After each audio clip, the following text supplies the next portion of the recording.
কচি লাউয়ের স্বাদই আলাদা। দেশি চিংড়ি গুঁড়া দিয়ে একেবারে সবুজ সবুজ করে লাউটা রান্না করলে সেই মজা করে ভাত খাওয়া যায়। Welcome my channel my blogs and cooking থেকে সবাইকে স্বাগত।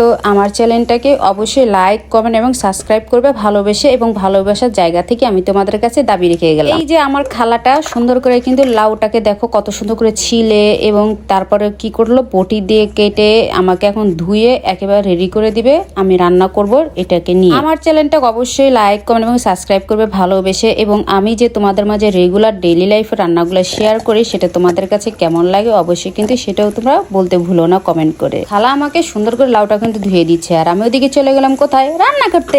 এই যে কড়াই বসাই দিলাম, কড়াইয়ের ভিতরে তেল গরম করতে দিলাম। এটা গরম হলে পেঁয়াজ কুচি দিব, পেঁয়াজটা বাদামি কালার হয়ে গেলে এই যে আদা বাটা, জিরা বাটা এবং কি করব একটু পেঁয়াজ বাটা দিয়ে দিব। বন্ধুরা আমি কিন্তু সবসময় তোমরা খেয়াল করবো, আমি কিন্তু সবসময় সব তরকারিতে কম বেশি কিন্তু আদা রসুন এবং পেঁয়াজ বাটা, জিরা বাটা এটা খাই। একটু আদা রসুনটা ভেজে নেওয়ার পরে হলুদের গুঁড়া দিব, সামান্য একটু মরিচের গুঁড়া দিব এবং স্বাদ মতো লবং। এই যে দেশি লাল লাল যে চিংড়িগুলো আছে না গুঁড়া গুঁড়া, এটার ভিতরে আমি এখন দিয়ে দিই। চিংড়িগুলো দিয়ে একটু কষিয়ে নিব, আর সামান্য একটু পানি আর একটু দিয়ে আর একটু কষাবো যাতে কাঁচা কাঁচা গন্ধগুলো না থাকে। এখন আমি লাউগুলো ঢেলে দিচ্ছি, লাউগুলো দিয়ে এখন মশলা দিয়ে আমি এখন একটু কষাবো। গাইস জানো তো আমি কিন্তু কখনো আগে রান্না বান্না করতে পারতাম না, আলহামদুলিল্লাহ মাশাআল্লাহ এখন কিন্তু আমি নিজে রান্না নিজে করি এবং নিজের প্রশংসা মাঝে মাঝে নিজেই করি, নিজের সাথে করি। যে মাঝে মাঝে প্রশ্ন হয় যে আমি এত ভালো রান্না করতে পারি, আমি কিন্তু আগে কখনো কোনো দিনও রান্না করতাম না, অথচ মাশাআল্লাহ আলহামদুলিল্লাহ শুকর আলহামদুলিল্লাহ আল্লাহ আমাকে আয়ত্ত করার সেটা তৌফিকটা দিয়েছে যাতে আমি ভালো রান্না করতে পারি। আলহামদুলিল্লাহ আমার রান্নাটা কিন্তু খেয়ে সবাই কিন্তু